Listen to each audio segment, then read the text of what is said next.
Reflect is another game-defining mechanic for DBFZ. Since it has one frame startup, it's useful in a wide variety of situations, both as a reaction and a guess.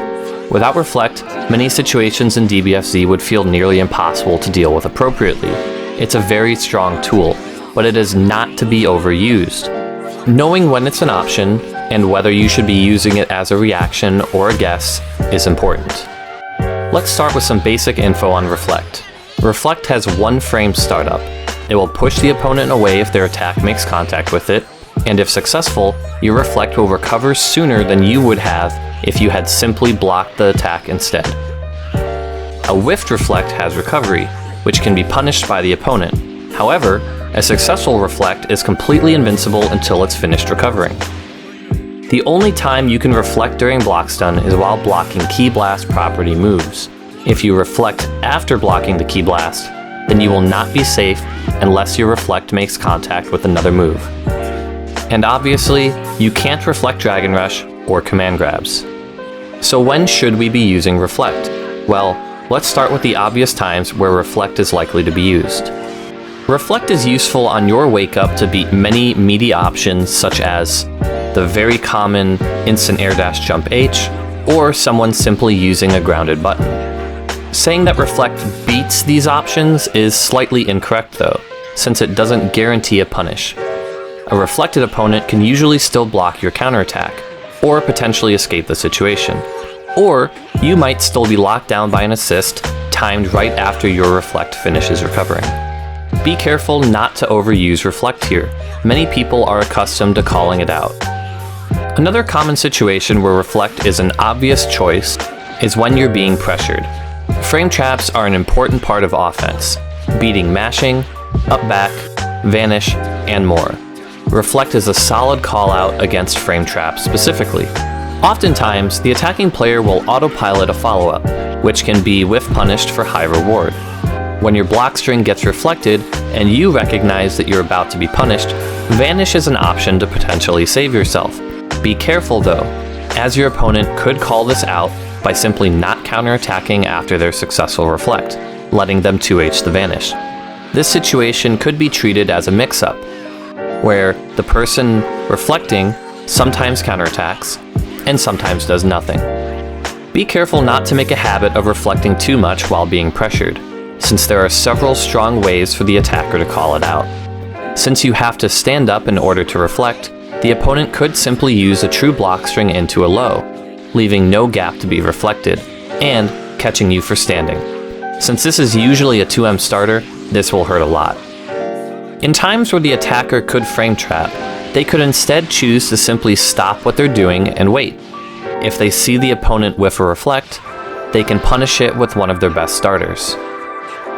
There are plenty of mix-ups that beat Reflect as well, such as Command Grabs or Dragon Rush. If you choose to use these options in times where your opponent is looking for other offensive options, such as frame traps, you'll see these options' success rates go up. Because of how risky Reflect can be as a guess, a lot of the time you might want to save it for something that you're trying to react to instead. In general, if you can react, that will always be safer than guessing. But you might think, if I can react to something with Reflect, shouldn't I just be reacting with a button or other tool instead so I can get a better punish? The problem with this is that those options have startup that can be hit if you're even slightly too late, increasing your risk drastically. Meanwhile, since Reflect is one frame startup, you either do it in time and Reflect, or do it too late and still be safe blocking. There's little to no risk in using Reflect as a reaction to anything that you feel is reactable, such as 6M overheads, Super Dash if you don't feel confident anti-airing in time, projectiles, assists, and plus on block specials from characters like Bardock, Gotenks, and Kid Buu. Reflect is also very useful when reacting to vanish. In a perfect world, we should be 2Hing every vanish for a full punish, but we don't always have this available as an option. Some moves cancel into vanish with such a small gap that 2H won't work. But remember that a gap of any size is enough to let you reflect. Mid-screen, this can push the opponent away and save you from being on the defensive, while making them waste a bar of meter.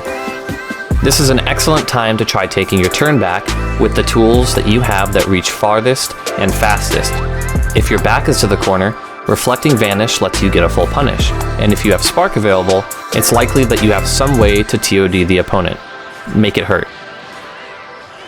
Since you can always reflect during Ki Blast block stun, don't let people get away with canceling Ki Blasts into vanish. Even if there's no gap when the opponent cancels a special into vanish, you still carry no risk by trying to reflect. Is there an answer to this sort of thing though? Well, reflect can actually still help us here too. If you reflect the special move before the vanish, then you get a punish. Some moves into vanish get pushed away when reflected, and the reflect has even less recovery than when normally reflecting vanish, which allows for a full punish. With other moves, the reflect creates a gap before the vanish connects that allows you to 2H. You'll need to know which moves cause which outcome, so that you can be ready with the proper punish. Let's talk some more about how to deal with reflect better. Reflect is often used as a way to avoid dealing with high-low mix-up after level 3s. Is there a way to beat reflect without having to give up on mix-up? Well, there sort of is. Reflect-proof block strings exist for many characters. Generally, if you're point blank and cancel into a move with far range, you can stay in even if you get reflected. This will beat the opponent if they think they can punish you after their successful reflect. Be sure to lab your reflect-proof strings and the spacings where they work properly. With many characters, if you aren't point blank, then these strings won't work. Between using assists on offense and using reflect-proof strings, reflect can become less and less of a useful option for the defender. One way to deal with these options is to reflect and then immediately cancel into hard tag. This is useful for saving your point character while also winning the scramble that you just created. Be careful not to overuse this though, since it can be dealt with easily if your opponent chooses not to press their offense. And since this situation usually happens near the corner, this combo that they get will likely hurt a lot. Reflect is a defensive tool, but it surprisingly has the occasional use on offense as well. Characters like Goku or Bardock that use jump S in their safe jumps can turn that jump back S into a reflect if the opponent DPs or anti-airs. This can occasionally save them from being 2H'd if they miss time an instant air dash mix-up. And I think that's everything I wanted to cover. I'm sure I missed something, since reflect is such a versatile tool, but be sure to be creative with it when you're labbing different situations, and pay attention to how others like to use it. This will help you learn to use it better, and also help you recognize when to try calling it out. I hope this video was helpful to you in some way. There's more coming soon. Thanks for watching.